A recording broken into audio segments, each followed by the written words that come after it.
You guys remember Afroman, right? Yeah, cause I got high.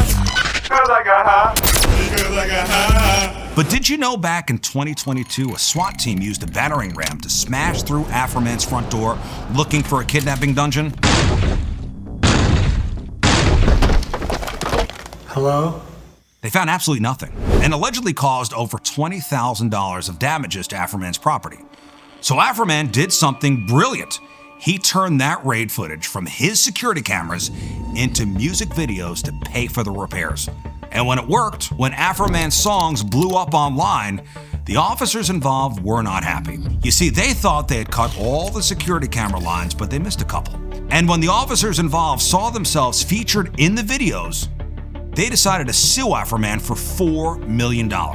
Eventually, the years-long legal battle ended with a verdict that effectively changes the rules for every single person in this country who owns a security camera. Yeah, we did it, America. Yeah, we did it. Freedom of speech. Right on. But I'm getting ahead of myself. To fully understand the story, let's start from the beginning. Picture it, August 21st, 2022, Winchester, Ohio. It's a quiet morning at the home of Joseph Foreman, better known to the world as the Grammy-nominated rapper Afroman. Afroman. Afroman. Afroman. Afroman. Afroman. He isn't home, but his family is.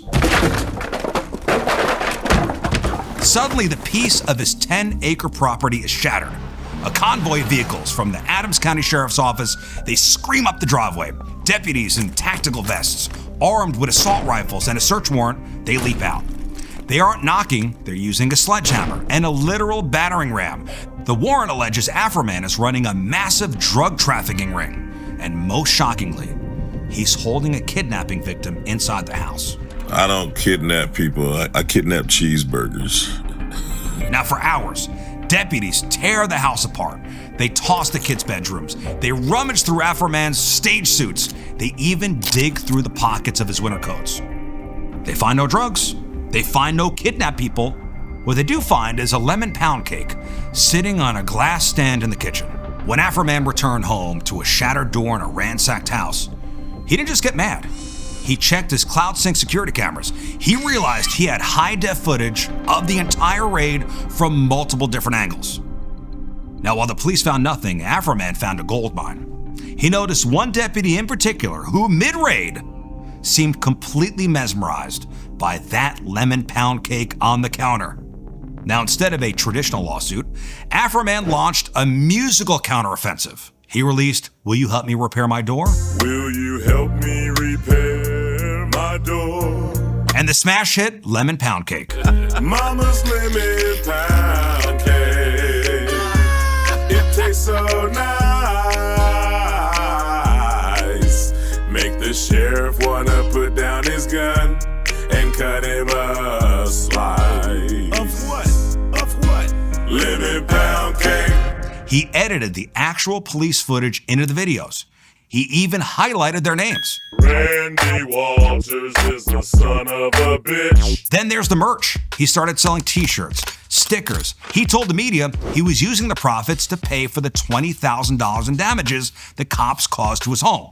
Now you might be asking, why didn't he just sue the city to pay for the damages? Well, because suing a police department for property damage after a legally authorized raid is notoriously difficult. It's expensive and it's slow.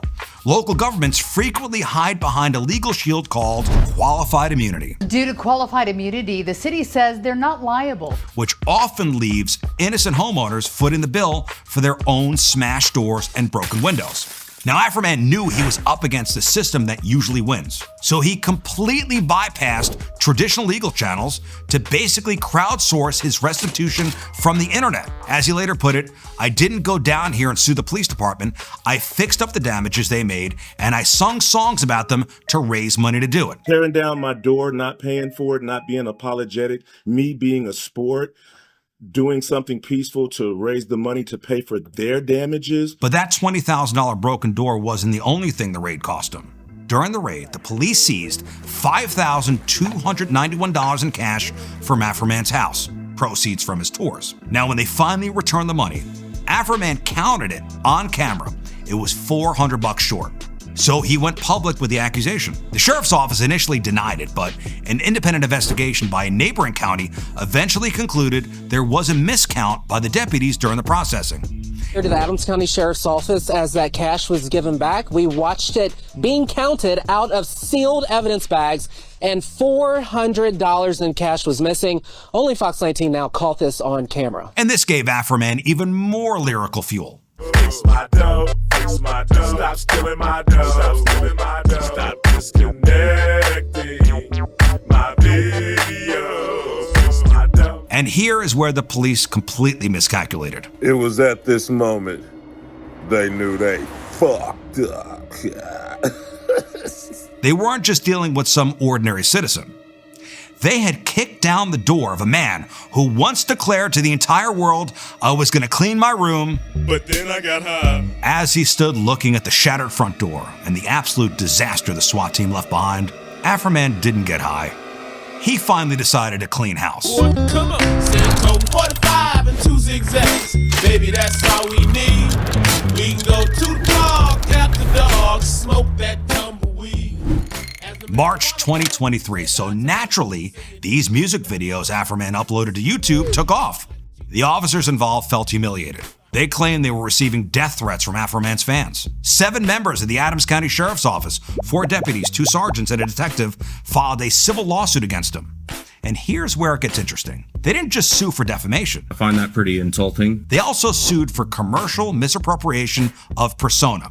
See, what the officers were arguing is that while they were public officials, Afroman didn't have the right to use their faces to sell commercial products, music, t-shirts, without their permission. I mean, this is stuff that people get paid big bucks for. Think Michael Jordan helping Nike sell shoes. So the officers involved sought $4 million in damages and a permanent injunction to force Afroman to delete all the videos. So let's fast forward to March 16th through 18th, 2026. The case finally hits the courtroom, and it's a clash of cultures. Deputy Lisa Phillips took the stand. She broke down in tears as the music videos were played for the jury, claiming the sexual innuendos in the songs made her feel violated.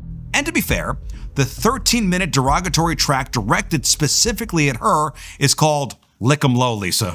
Lick 'em low, Lisa. The song contained coarse jokes, Pussy, pussy, pussy. questioning her gender identity, her sexuality, She ate my ex-wife just like pizza. which is exactly what she testified made her feel deeply violated. Lisa, I'm sorry. Walters testified that his kids were being bullied at school because of the lemon pound cake song. Now the Afroman side. Afroman sat at the defense table in a vibrant American flag suit. On the stand, he was unshakable. All of this is their fault. When asked if he regretted the videos, he said, "Is there anything that could change my mind about how they shouldn't have been at my house in the first place? No." His lawyers, backed by the ACLU, argued a simple point. You cannot sue a citizen for filming you while you're carrying out a government-sanctioned raid on their home. That is the core of the First Amendment. If they hadn't have came to my house, they wouldn't have put themselves on the video camera and in my music career. After less than a day of deliberation, the 8-person jury reached a decision. The courtroom was silent as Judge Jonathan Hine read the verdict. The jury finds in favor of the defendant. No plaintiff verdict prevailed. No plaintiff verdict prevailed. Afroman was found not liable on all 13 counts. The jury decided that he had the absolute right to criticize the government and use the footage of the raid as he saw fit. Afroman walked out of the courthouse, adjusted his patriotic tie, and told the gathered crowd, I didn't win. America won. He later posted that the victory was for every person who has ever been bullied by someone with a badge and a gun. What do you think? Was justice served? Were these officers just doing their job? Or do police raids go too far? If they cause unnecessary damage, should they have to pay for the repairs? And the most important question, did Afroman come up with this brilliant idea because he got high?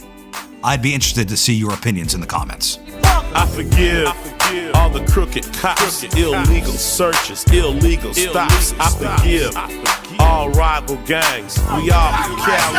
It ain't one thing. I'm a hater, just like him. I forgive.